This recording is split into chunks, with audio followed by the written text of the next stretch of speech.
Hello. Welcome back to the page. My name is Tamika Hankerman, and this is my page on YouTube channel, The Anxiety Princess, where we're talking about everything that has to do with mental illness. We're basically tapping into our emotions in order to determine what could potentially be causing our mental illness. Let me say it. Happy Friday, Mental Health Nation. Oh wow, we've changed the day we release the video. I will now be releasing the video every Friday. And I felt as though I owe you guys an explanation. I feel as though Sunday is so much pressure for me because that is the only time I can get to spend with my family. And obviously then it means that I can only spend Saturday with them because on Sunday I need to start prepping. I need to make myself look nice and then come shoot the video. That takes quite a lot of time on a Sunday. So I decided, you know what, now work has come down a bit, not really. So I can manage to squeeze in my lunch hour and use that to shoot the video. So that means when the weekend comes, I am relaxed. I don't have to stress about the video. I don't need to stress about letting you guys down as well. So I hope you guys will welcome the Friday, and it can be something you do on a Friday evening while you're relaxing after a long week instead of a Sunday where you're stressing about the week ahead. Get it? Cool. So I just want to put a disclaimer first. I am not a psychologist. I'm not a doctor. I'm not someone who has been trained to deal with mental illness. I'm purely someone who was diagnosed with anxiety over 2 years ago. I was diagnosed with GAD, which is general anxiety disorder with severe panic attacks. I have been embarking on a journey of healing and trying to find ways to cope with my mental illness and to actually incorporate it in my day-to-day, because I figured after a couple of months that this thing was not going away. So I had to teach myself, how do I incorporate it in my life in order to make it work for me and in order for me not to hate my life, you know? So I'm basically sharing the tools and everything that you guys can possibly need to actually walk your journey and maybe possibly find yourself in a position I'm in right now. And when I reflect over the past 2 years, I'm like, wow, girl, you've grown quite a bit. I really feel as though anxiety is something that's within me, but it's not consuming me as it used to previously. So let me just make that disclaimer. Please let this channel not be a substitute for any other thing that you have to do. You still need to go for your counseling. You still need to go to the doctor. You still need to get the diagnosis that you actually are suffering from mental illness. Cool. And let me welcome the new people that joined over the past 2 weeks. Let me just say, welcome to this mental health nation. There is no judgment here. We basically all trying to find ways to deal. Like, we really are just trying to navigate this whole mental illness thing and just trying to find ways that work for us. So you're welcome, and let's walk the journey together. Let's figure things out. I don't know everything there is to know. And please note that I can only speak to anxiety and no other form of mental illness, as anxiety is the only thing I have actually experienced. Cool. And then you might see me looking down. It's because I have this pink book. This is a book I use to prep every week when I'm about to release a video, where I jot down the points I want to talk to so that I don't forget anything, because I talk a lot. So generally, as I'm talking, I'm going to start thinking of other things, and then I want to, this book keeps me in check. It makes sure that I'm not rambling. Cool. I've done a couple of things, and I just want to say, just a little bit update of what has happened in this week. So I have decided to take Instagram very seriously. And when I mean very seriously, I mean I have decided to be very active, to interact with the people that are in my page, to post a little bit more. And the things that I post on Instagram, I post about anxiety, the videos here. I post about sneakers quite a bit. I post content relating to makeup And I think, but my main focus is basically tapping into things that I like, which is basically sneakers, makeup, and anxiety. So within that, I started dabbling a bit on my career, and there's this brand that I love a lot. So I'm wearing their lipstick now. The highlight that I have and the contour and everything that I have is from them. It's called Immersive Flow. So if you know me on Instagram, I'm always tagging Immersive Flow products because I basically own everything that they have at the shop because I buy it quite a lot. It's good quality and it's affordable. So I'm always taking Immersive Flow because, that's my family. So I tagged her Mr. Flo. So what happens is I would tag her Mr. Flo on my stories and they tag me on their page. So through that, there is a lady who saw me there and she came to my page.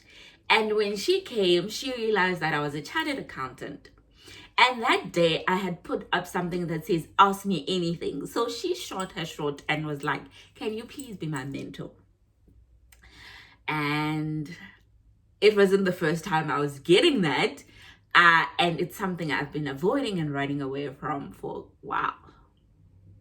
So I was like, okay, you know what? At that point, God spoke to me and was like, hear this lady out, what she wants to do. Because normally I would have responded and be like, I am not in the space of mentoring. Decided to hear this lady out and I immediately got drawn to her. I don't know if God was working some form of miracle in her favor and in my favor. But long story short is I've taken up mentoring in the past week. So with that being said, I have taken up mentoring in the sense that I'll be mentoring young Black female. Okay, maybe I'm being too... Let me take that back.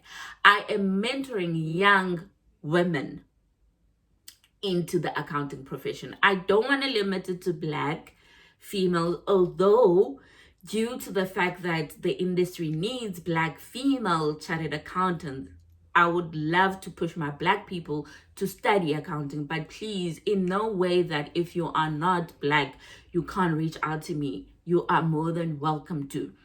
The reason why, another thing I said I will use this opportunity and do it was because the results of the people who were writing the board exam came out last week and the Black percentage pass was 24%.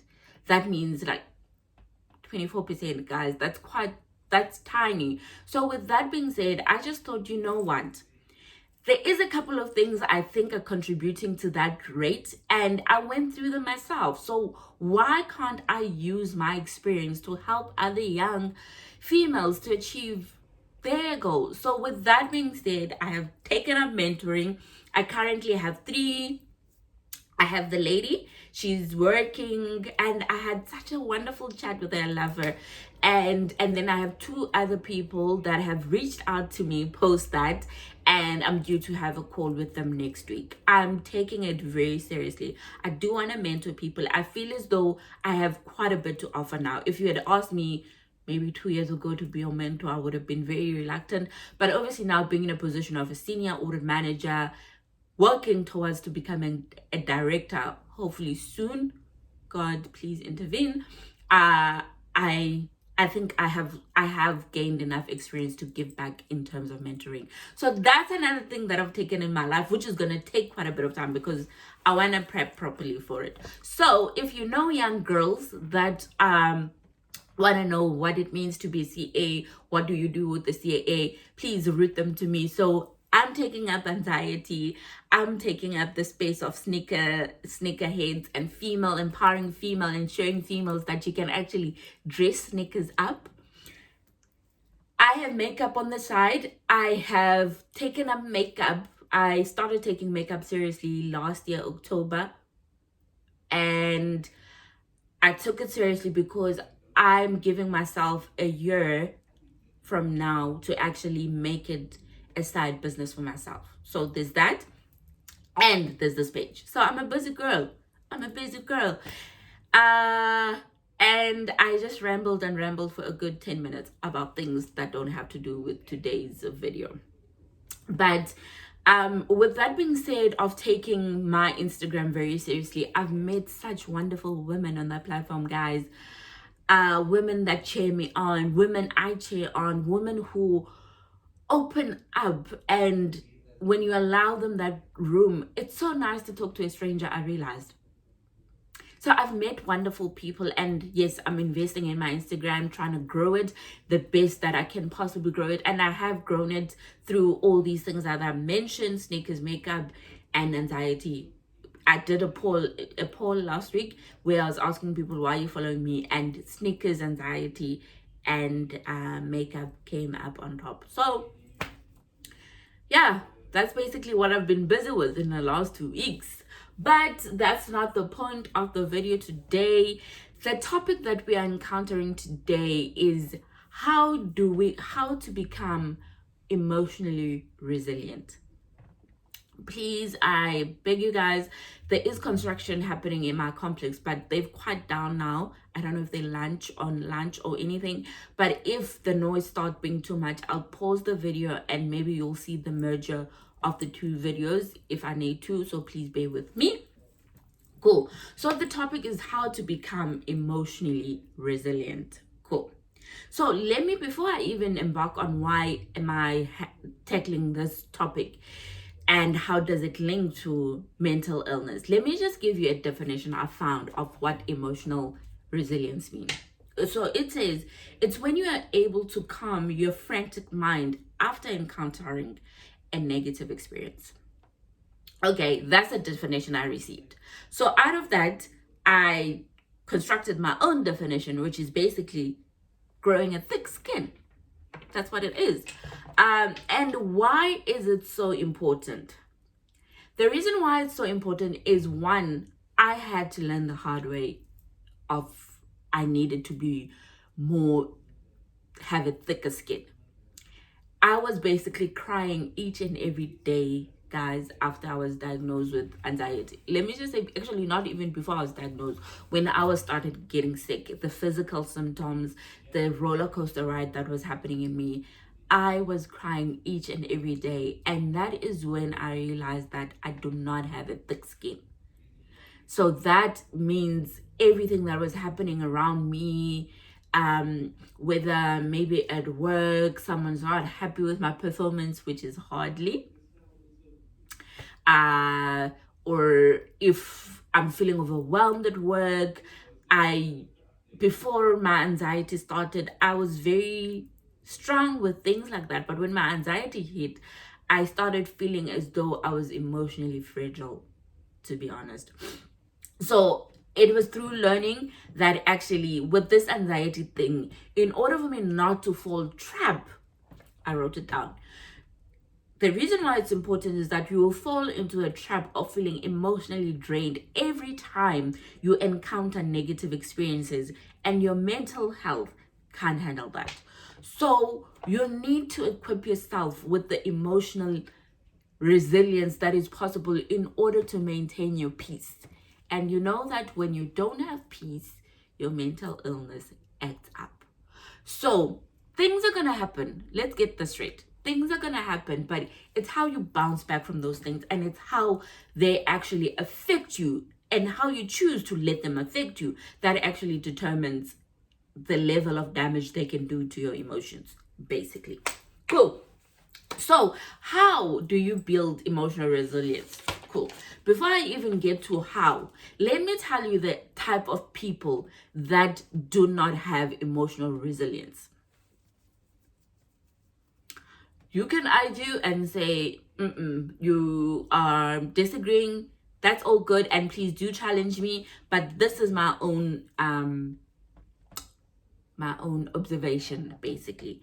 I think the kind of people who fall trapped to being emotionally unstable. I don't know if that's the right word. My English goes away on Fridays. Okay, cool. The kind of people, I think it's people pleasers, people that constantly want to please other people, constantly being seen, to make sure everybody else is happy besides themselves, that's emotionally draining. Because in order to please other people, sometimes you have to go against what you believe in. And after you've gone against what you believe in, when you're sitting alone and you're reflecting back, it takes a toll on your emotions that in order for me to make so and so happy, I had to forgo my beliefs and values. And your emotions start taking over. So I honestly think people pleasers, they fall trapped to it. People with no backbone. Oh, guys. You need to grow a backbone. Growing a backbone means you stand up for what you believe in. You stand firm in your view. You don't let anyone shake it down. Because that's something that's very important to you. So you stand by what you mean, even if it could potentially hurt the next person, but as long as your peace, as long as your emotions are still intact, you're good. That's basically what it is. Cool. And the third kind of people is people with no boundaries. People that say yes, say no, say. People that say yes, say yes, madam, yes, yes, yes, yes, yes, all the time. Where are your boundaries? If you know that something is, contributes a great deal to your mental illness, like it spooks you or it triggers your mental illness, why are you going to do it, but you know the impact that it's going to have? If you know, I'm going to make an example. I'm going to make an example.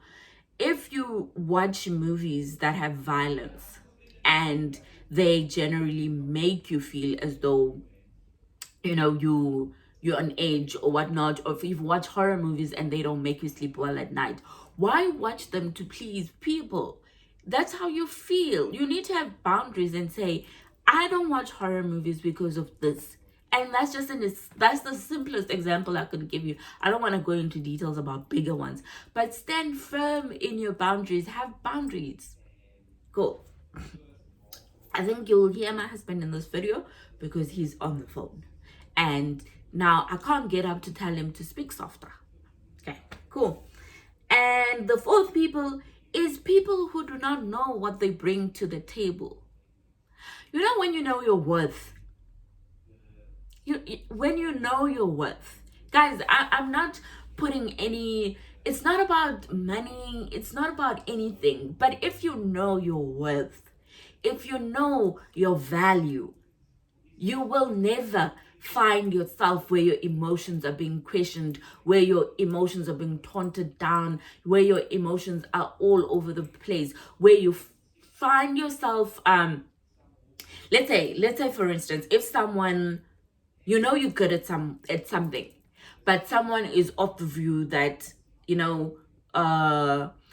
is she even good kind of thing. Don't take that as it needs to bounce off, because you're good at it. You know your value. You know what you're bringing to the table. You need to learn the things that you take into heart. You need to say, I am Tumeka Moletsane, small town girl.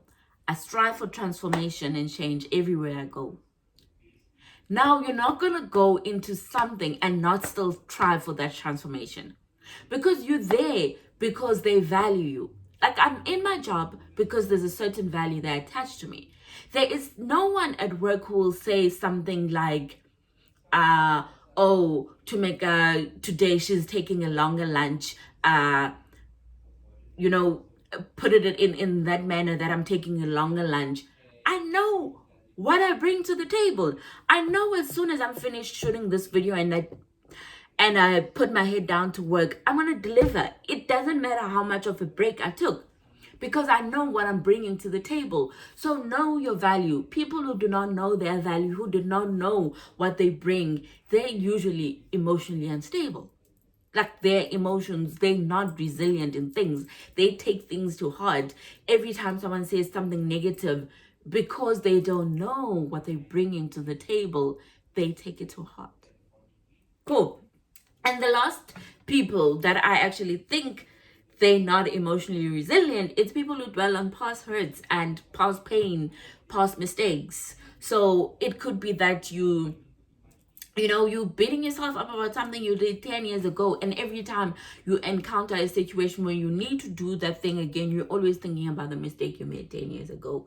Move on from those things, because it instills the fear in you not to face your issues head on. You run away from them because you're so dwelling on that thing. You need to learn. The most important thing about things that happen in the past, guys, whether it be pain, whether it be hurt, you need to learn. Take a lesson from them so that you can move on. Take the lesson and move on. Do not let it be a stumbling block in everything else that you need to do. So there are certain things I'm actually guilty in certain aspects when it comes to this one, that past hurts, I used to past hurt, let me say, before I got into my relationship now, I thought my husband's gonna hurt me like the person I dated, and things like that. So past hurts, give people a chance to to not hurt you. As soon as you make peace and you find that you're content with situations that have happened, you move on. Like, I failed my undergrad, I failed my first year of honors, but the fact that now today I know what I bring to the table, I don't even revert back to the fact that I failed, and it never became a stumbling block in anything I had to do. Cool. So we now identify the kind of people. That was the only things I could possibly think of, because I've been in that position, and it actually taught me to build more skin and to build more resilience. So how do you do that? The first thing that you do is you need to stay true to yourself and know your value. Once you know your values and beliefs and you instill them in yourself and you say, I believe in A, B, and C because of A, B, and C, nothing anybody ever says to you will ever change your mind. If a value is important to you, there is no one capable of changing your mind about it. So let's say, I'm going to make an example, and in no way am I judging people. I do not drink alcohol. So now imagine I'm in a situation where someone gives me a glass of wine. I have my reasons for not drinking alcohol. So, and I stand firm and true in those beliefs that I do not drink alcohol. And no one is capable of changing that belief and value. And two, I don't judge people who do that. I have friends who drink, and I do go out to them for lunch and things like that. And that's okay. And in no way, in no particular setting have ever my friends actually forced me to drink, because they know and value my beliefs and my reasoning for not drinking alcohol. So do you get it? So stay firm, know your values and stay firm in them, and no one will convince you otherwise. That's basically it. The second thing is you need to identify toxic relationships, work environment, and friendships. People who are toxic, guys, they abuse your emotions. They abuse your emotions so much because they use the fact that you love them so much that you end up doing things for them because you love them. I have been victim of this for so many years. Friendships, family, work environment, relationships. I've been a victim. I had to learn the hard way. Guys, with this one, I hate how I landed at the end of it, because people were taking so much advantage, and I was in these situations where I constantly had to change my emotions, and I constantly had to change my views about things just to please these people, right? I landed on the other side because I made a decision that I'm not gonna let them trick me into things anymore. I've landed in a position where I don't forgive easily. I don't like where I landed. I'm working on myself with that. Guys, if you do something to me that is really, really, deep, I don't forgive. I don't forgive. That's me. And it's something I'm working on it. I'm really working on it. But it's just that those toxic relationship, friendships, families, and work environment that did a number in my emotions. They've actually put me in a position where I distance myself from the person. I don't forgive them. I move on. And I'm like, they don't matter anymore. We're working on it. And by the way, I'm still going to shoot a whole video about how to identify toxic relationships, friendships, work environment, and how to deal from those. The hammering has started. So bear with me. Cool. The third thing is face your fears. Face the mess and deal with it. If you're scared of something, if you're scared of failure, you don't want to study further because you're scared of failing, you'll never study further. Up until a point where you get up and study and face that fear, that's when you develop a thick skin. I believe anything that doesn't kill you makes you stronger. Like, I know that's a cliche line, but if it does not kill you, it's only meant to make you stronger. So get up, face your fear, and see what happens. Face the mess that you have been dealt with and see what happens. And you're going to come up there saying, because it didn't do anything to you. So one way of becoming emotionally resilient is getting up and facing that fear, because the more you're running away from it, the more it has control over you. That's simple. Cool.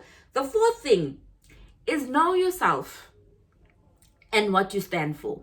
Know your strengths and know your weaknesses. Know what you stand for, know who you are, know what you're good at, and know what you're not good at. I'm going to make an example. I am not good.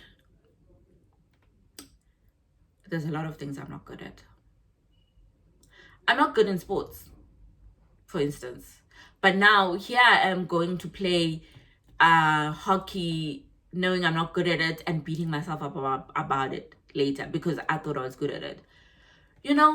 People that think they're good in everything, they're the ones that are not emotionally stable. I don't like using the word stable.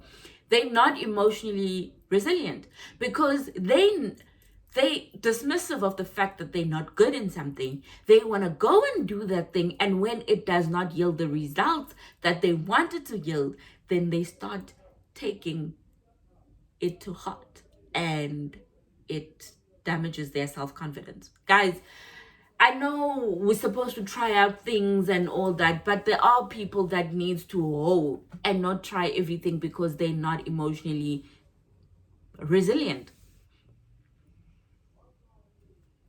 It's as simple as that. If you know who you are, if you know what you stand for, right? If you know what you're good at, if you know what you're not good at, trust me, you will stay away from the things you're not good at, because, like, guys, I'm turning 32 this year. I can't now go and do things that I'm not good at. I've figured out my career. I don't have prospects of going into business. I'm sorry. I don't think I want to be a business owner in any day. And the reason why I'm saying that is because I do not have the emotional resilience to run a business. Let me put it that way. Yes, now I have the emotional emotional resilience to run orders, report back to my partner, get paid at the end of the month. But imagine if I don't get paid at the end of the month as a business owner. I need to have emotional resilience to just be okay with those situations. No, I can't be. So you see, I'll never start a business because of that. I do not have the emotional resilience for the stress that comes with being a business owner. It's that simple. Cool. I'm trying to rush now. I have 3 more points that I want to run because I can see the noise is starting, and I hope you guys will forgive me. I think next week, if they should still be here next week, so I'll try to shoot around 4 after they leave. Cool. And then number 5, you need to stay firm within your boundaries. We've touched on this. It's very important to have boundaries in order not to be influenced. That's it. Cool. And then number 6, practice acceptance and learn to heal. We all struggling through this one, but you need to accept situations that you can no longer change. You need to accept them. You need to learn to let go of things. I always say, if you're telling someone you're forgiving them, I forgive you, you need to mean it, and you need to accept and move on. If you tell someone I forgive you, but yet 2 minutes later you're reminding the person of what they did, then it means you haven't let go. That means you're still dwelling on that. So it's gonna damage your emotional, I keep wanting to say emotional intelligence. I don't know why. It's gonna damage your emotions, which basically gonna damage your emotional resistance, if that makes sense. Cool. And then number 7, you need to get out of your own head. I think us anxiety people are struggling with this very hard. It's so hard to get out of your own head. So basically, getting out of your own head is you need to stop making assumptions in your head and concluding, especially when it involves other people. You can't make decisions for people in your head. That's basically what it means. It's basically, if I'm going somewhere and I'm already thinking that someone is gonna say maybe I didn't tie my hair right. I'm already in my head. And people out there, guys, are busy to be concentrating on whether I've tied my hair right or not. So you need to get out of your head. You need to stop thinking and making conclusions based on whatever's in your head. You can't make conclusions for people. So you need to get out of your own head. The last thing, you need to seek help. You need to seek help. Go for therapy.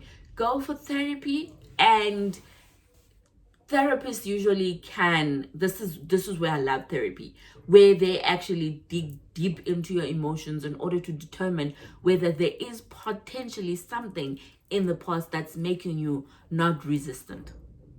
So you need to seek help. Seek help in terms of people that have been through the same journey, but you can actually see now this person is very strong. Those people are going to help you. You need to surround yourself with people who are emotionally resistant so that you can mirror and mimic and practice and adapt things from them. Do I have a lot of emotionally resilient people in my life? Yes, I do. So I do pick up things from them. So you need to try and surround yourself with people who are like that as well. I'm not saying now get rid of your friends who are emotionally unstable. No, I'm just saying you need to find almost a role model who can actually assist you with ways of how to become emotionally resilient. I have learned emotional resilience the hard way. I think my career is probably the one thing that gave me a thick skin. From failing my undergrad to failing my honors and to working my first job when I was doing my training. Everybody who came with me that year, they had done their honors. I was working and doing my honors, and I had to remember what I bring to the table, in the sense of I trusted myself to learn so quickly in order for me to not let the fact that I didn't have honors play a role. So basically, I got out of my head. So I started my articles. My peers came with their honors. I didn't have honors. But do you know what I did? Is I worked very, very hard to gain the trust of my managers, even if I didn't have honors. But I knew what I was bringing to the table. right? I moved to Ireland and I was a manager before I left here, and I moved and I was an assistant manager there. But because I knew what I was bringing to the table, I told them, you need to promote me within a year. I was promoted within 9 months. Because what? I knew what I was bringing to the table. Moved back to SA. I was still a manager, moved back to SA. The one employer said they will give me manager and then I need to prove myself. My current employer, I said to them, give me senior manager and I'll prove myself. Because why? I knew what I was bringing to the table. And guess what? I brought it. So growing a thick skin and knowing what you bring to the table, I think if there's anything you can take away from this video, is probably doing a little bit of homework in knowing who you are, what you stand for, what you're good at, what you're not good at, what are your boundaries, what are your values, so that nobody ever stands in a position to convince you otherwise. So I think those are the things that you need to take on this video. And this video was a little bit more broader, and I'm just tapping and touching on this because your emotional resilience is very important for a stable mental health piece. If you're not stable up here, your mental illness, guys, is gonna flip on you. It's gonna act up. So you need to learn how to thick skin. Come on, thick skin, my mental health nation, and you will see some things are not gonna bother you as much as you did, and some things, once they stop bothering you, you actually gain a sense of peace. I hope this video will help you, and if you want to talk more about emotional resilience, please feel free to pop me a message, whether it be on inbox or my YouTube channel or my Instagram account. I'll be more than happy to chat through more points, and I think I will write a post of the points that I've touched on here, and maybe you can see where you're lacking and what you need to work on. I hope you have a beautiful weekend. Love you all. Bye.